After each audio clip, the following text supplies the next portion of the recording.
Nadie se rinde. Nadie se cansa. ¡Huevo, carajo! El libro de las pititas, escritura colectiva, Alea y Acta Est, de Alejandro Salamanca. Historia número 11. De pronto, la transmisión del TREP se suspende. Algunas personas denuncian por la tele que se ha detenido mientras el candidato opositor afirma que se irá a la segunda vuelta. Son las 21:30. Es un domingo de mierda. Tengo la mano vendada y adolorida por una caída tonta. Estoy aletargado por la situación. La tele nacional una mierda, como siempre, y en el cable nada nuevo. Era una noche como para taparse la cara con la almohada y morirse, o empezar otra patética semana. Es el final de un asqueroso período electoral, donde el gobierno ha hecho lo que le ha dado la gana y el Tribunal Supremo Electoral se lo ha permitido. Evo ha usado los recursos del Estado para hacer campaña. Viaja con toda su corte en avión, helicóptero y movilidades del Estado. Entrega obras aquí y allá y miente y miente y miente. Desgraciadamente la gente le cree. Es la campaña más asquerosa que le he visto hacer al MAS. El odio es su única arma para despertar los más bajos sentimientos en la gente y apropiarse de sus mentes. Su cierre de campaña en el Alto es el sumum del odio. Un letrero de dimensiones gigantescas con la foto de una niña muerta para acusar a su opositor. Evo es un cobarde porque nunca fue a un debate, eso lo sé. Pero cuando un periodista se puso impertinente, decidió tampoco dar conferencias de prensa. Mejor subirlos al avión presidencial para ser entrevistado uno por uno mientras continúa su campaña.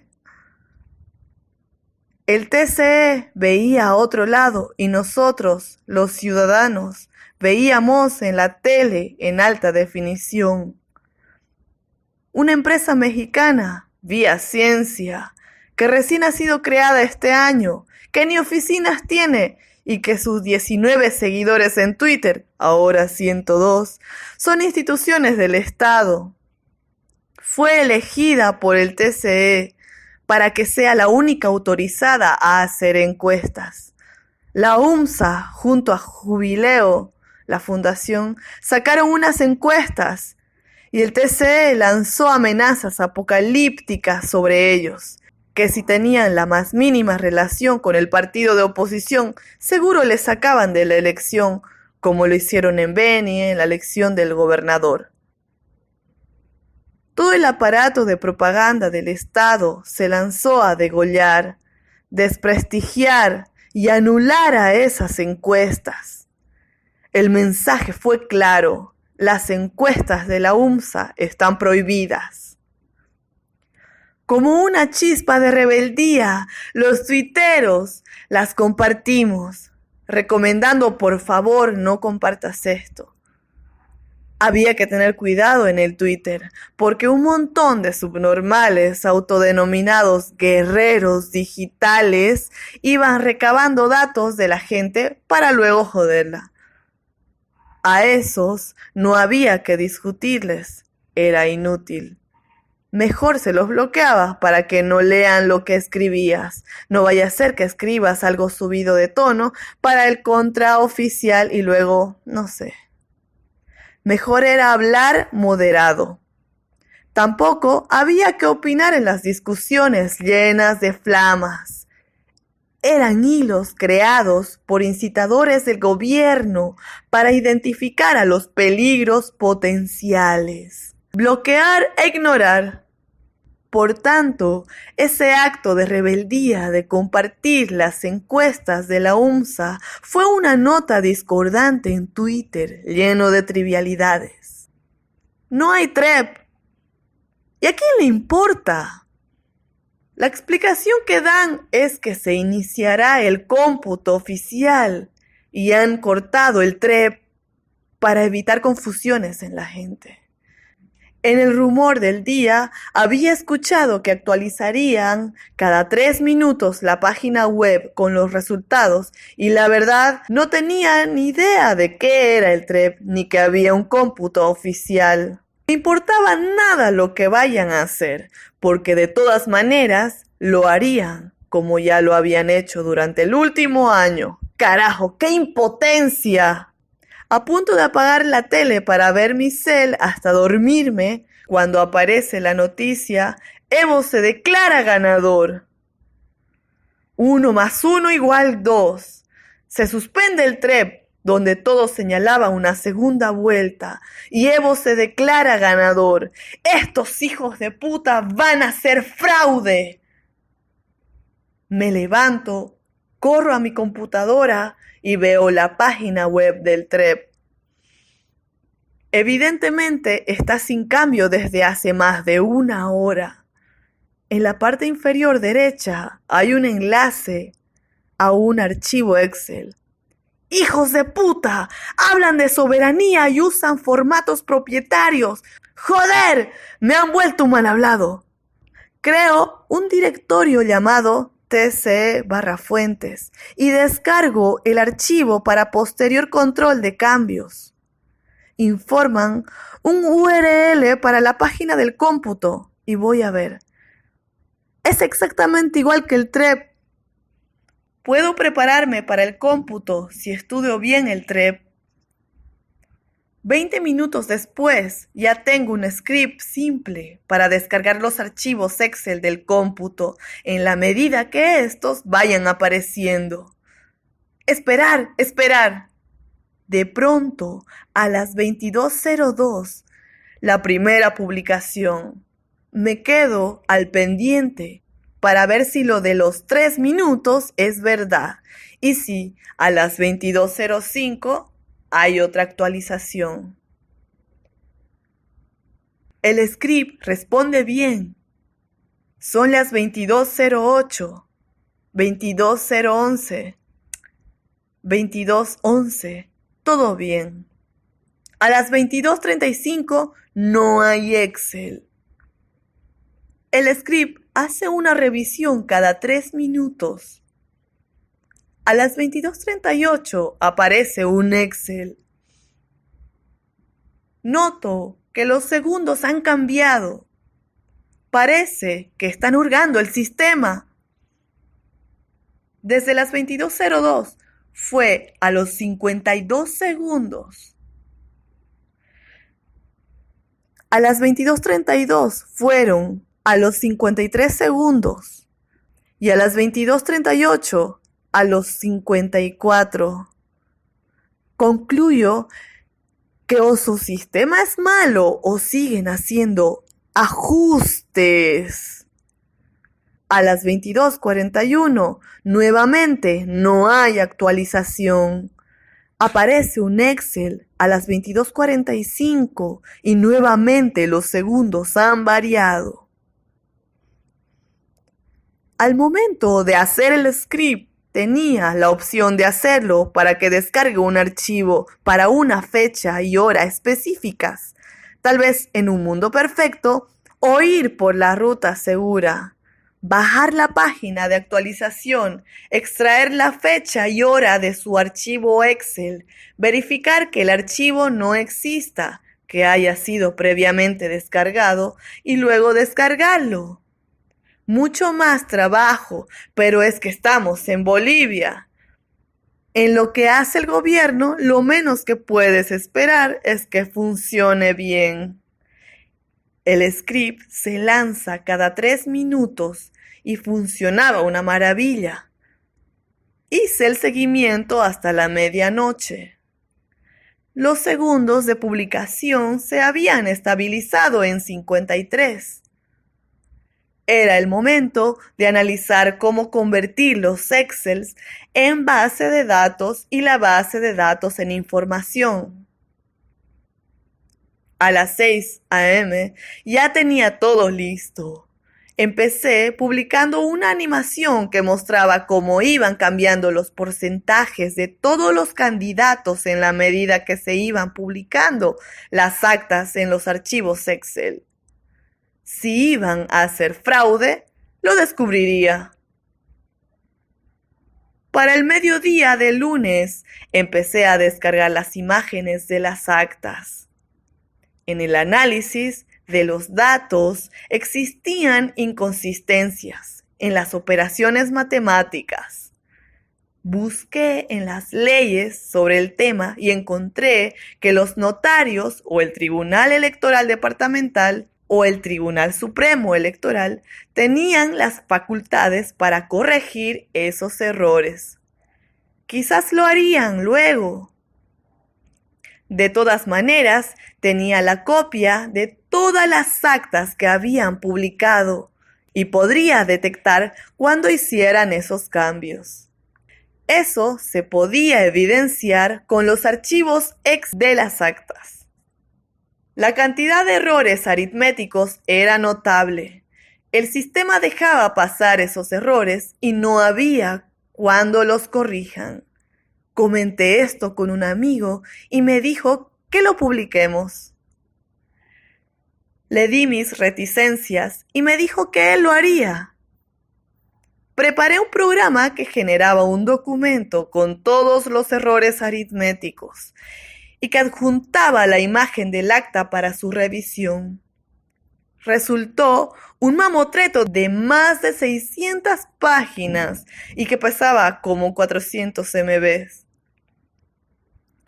Descartamos ese documento y preferimos hacer una lista. Mientras hacíamos la lista, por la tele se mostraban las noticias de que la policía había abandonado la custodia de los TED de Chuquisaca y de Potosí ante la presencia de muchísima gente que reclamaba más transparencia. 13 años de gobierno del MAS me enseñaron que ellos no daban punta sin aguja. Ojalá que la gente no haga tonterías, pensé, y las hicieron. Incendiaron las instalaciones de esos TED. El primer pensamiento que cruzó por mi mente es que los del MAS habían perdido en Potosí y en Chuquisaca, y que planeaban algo para remediar eso. Por eso retiraron a la policía y enviaron a su gente a crear desmanes. Potosí había sido el lugar que más problemas le había dado al gobierno y antes de las elecciones ya estaba en paro cívico porque le habían dado el litio a una empresa alemana por 70 años. Incluso en su cierre de campaña, Evo salió huyendo de Potosí ante la indignación de la gente que previamente había sido agredida por los simpatizantes del MAS en su bloqueo.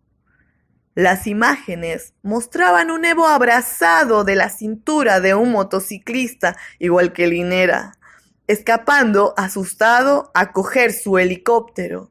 Me anoté que debería revisar Potosí y Chuquisaca con especial detalle. La ciudadanía se volcó a las calles a hacer vigilia. Todos pedían que se respete el voto y que se vaya la segunda vuelta.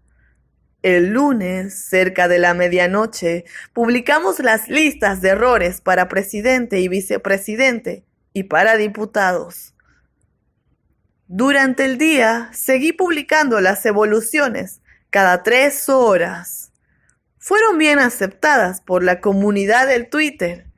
Estas mostraban cómo la comunidad ciudadana iba perdiendo terreno y el MAS ganando. Al pasar el 80% de las mesas, decidí empezar a investigar la información. Existieron pocos cambios en los registros publicados. Esos errores parecían más una chapucería del sistema que del proceso. Imperdonables, sí, pero no eran fraude.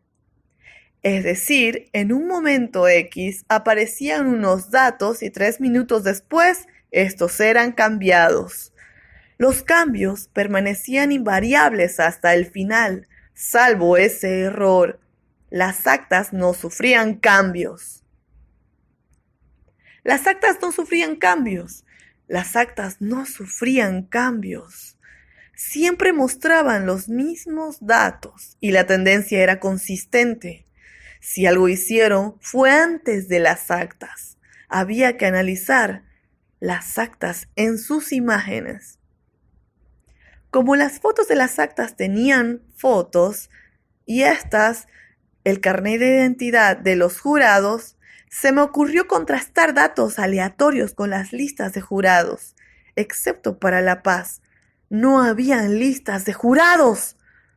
Realmente, los del TED hicieron lo que les vino en gana. Ya que tenía la lista de jurados de La Paz, se me ocurrió cruzar con los decretos de asignación de tierras que el gobierno había emitido días antes de las elecciones.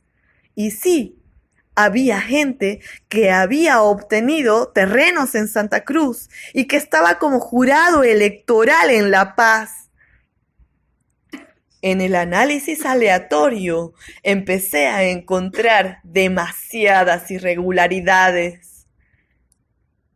¿Qué digo? Irregularidades. Hicieron un verdadero circo. Las mismas firmas en varias actas. Cambios en los carnets de identidad de los jurados. Mesas donde ganaba el MAS con más votos que los inscritos. Nada estaba bien con las actas. Las mesas donde ganaba el MAS con más del 80% eran un caldo de cultivo de lo improbable. Me empecé a preocupar. Por primera vez desde que entré al frenesí de buscar las fallas, me di cuenta que estaba en un gran riesgo. Comentar sobre esto a alguien equivocado podría traer una gran desgracia a mi familia. El gobierno lo acallaría como dé lugar. Decidí no comentar nada sobre el tema y empecé a documentarlo. La situación en el país se agravaba. Los bloqueos pacíficos y los discursos triunfalistas del Evo estaban por doquier. El tema de la quema de los TED y del informe preliminar de la OEA era lo que más se escuchaba. El miércoles continué publicando evoluciones. Mucha gente felicitaba lo de las evoluciones y otros no escribieron por lo de las listas con errores publicadas. Algunos nos pidieron que las publiquemos en algún lugar más accesible, etc. Estaba cansado, amargado, indignado y emputado. Dormí un par de horas y luego continué con la investigación. El conteo no había cuando acabé. Seguían y seguían publicando actas. El análisis de las actas era infructuoso. Nada se podría conseguir del análisis de una forma imparcial. Se tenían que construir hipótesis sobre la suposición de fraude y eso no era científico. Sonaba más a demostrar lo que uno quería que hubiese pasado, como si uno quisiera que se le engañe. Analizar la información una y otra vez. Los números dejan huellas. Si hicieron fraude, debería ser visto como cuando todos los peces giran al mismo tiempo, algo visible, pero desde lejos. El acta estaba muy cerca, un paso atrás, el recinto. Podría ser. Eso estaba en manos de un notario y no había registros sistematizados de los notarios. Un paso atrás, el municipio. No hay forma, no hay control electoral por municipio. Un paso atrás, la provincia. No hay control electoral por provincia. Un paso atrás, el departamento. Las TED. El jueves 24 se masificaron los bloqueos en Cochabamba, dejaron de ir al campo ferial y empezaron a quedarse en sus esquinas. La gente no era violenta. El pedido no era irracional. Respeten la voluntad popular. Vayamos a la segunda vuelta. Esa noche, una noticia corrió como reguero de pólvora por las redes. Jimena Galarza presentaría pruebas del fraude en la TVU. Y lo hizo. Un valiente, Edgar Villegas, presentó datos del tema. Luego, les amenazaron y tuvieron que ocultarse. Fueron valientes e imprudentes, pensé. Pero el valor lo es todo. Me dieron fuerzas para publicar la información que tenía. Ellos habían analizado el TREP. Yo tenía información del cómputo y unas cuantas hipótesis de comportamientos.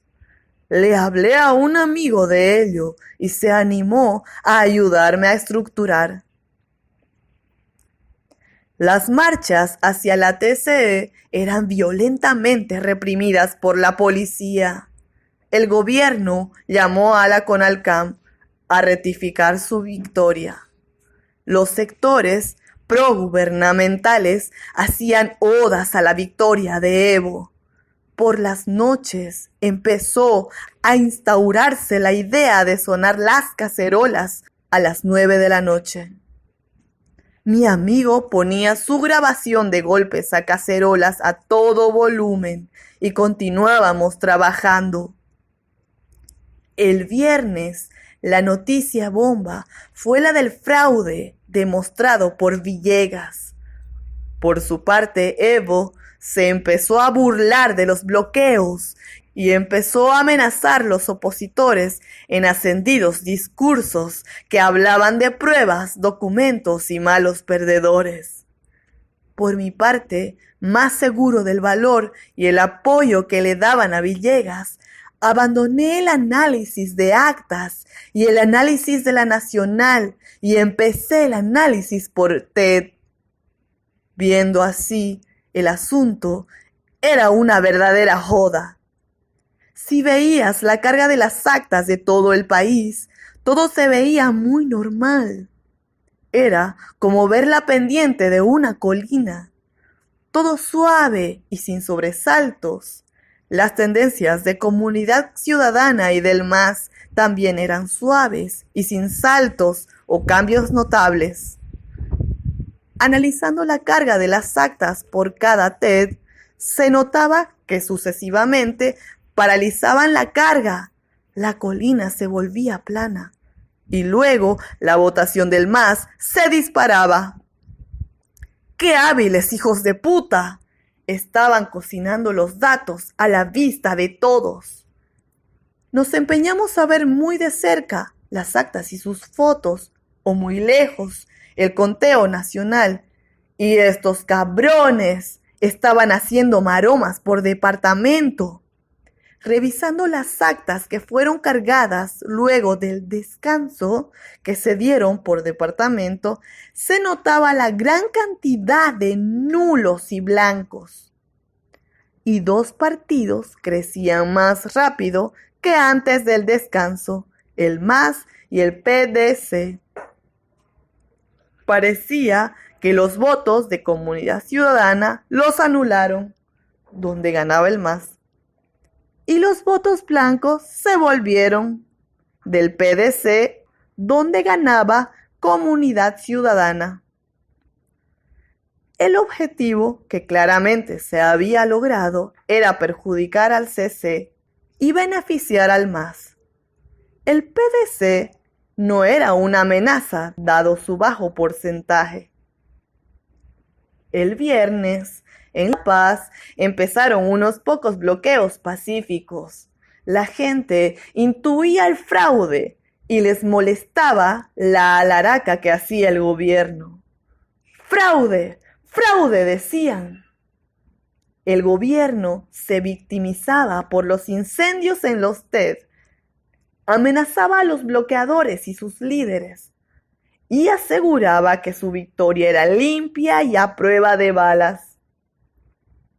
Ese fin de semana, en Santa Cruz, los bloqueos empezaron a aparecer en forma desmesurada. El ambiente era tenso.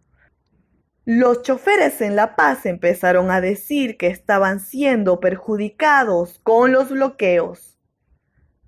En La Paz se organizaron más bloqueos, sobre todo en la zona sur. Para el lunes, los bloqueos tomaron connotación. Para el martes, los choferes salieron a enfrentarse a la población que bloqueaba en Achumani y en la 21. En Cochabamba, el gobierno empezó a organizar grupos de choque para ir a levantar los bloqueos. De igual manera, organizaron grupos de choque para atacar Santa Cruz. Por nuestra parte, trabajamos en cada línea del informe y lo enviamos a un amigo abogado. Él se emocionó y decidió hacer la presentación o resumen y a corregir aquí y allá. Finalmente, vimos el documento concluido. Más de 200 páginas perfectamente documentadas. Publicar un informe en un momento en que el gobierno era más fuerte que nunca. Su fortaleza estaba construida sobre una base de mentira, el engaño y la incitación al odio. Siempre con un doble discurso. Evo Morales, maestro de la manipulación. No obstante, todas las mentiras, su poder era real. Tenía el Tribunal Electoral, el Tribunal Constitucional, toda la justicia, casi toda la prensa, creo que a excepción de TVU y Página 7, la policía, las Fuerzas Armadas, la COP, los sindicatos, los hijos de puta de los choferes, los cocaleros, el BCB, la UIF, impuestos, fiscalía, dirigentes vecinales, médicos cubanos, mineros, guerreros digitales, apoyo externo, dinero a montones, etc. Con un dedo podían hacer y deshacer como les diera la gana. Armar una concentración de miles de personas que hagan exactamente lo que el libreto dictaba. O atacar una casa o una manifestación era un asunto menor. Era una locura enfrentar al gobierno más fuerte y mejor visto de todos los gobiernos populistas de América Latina.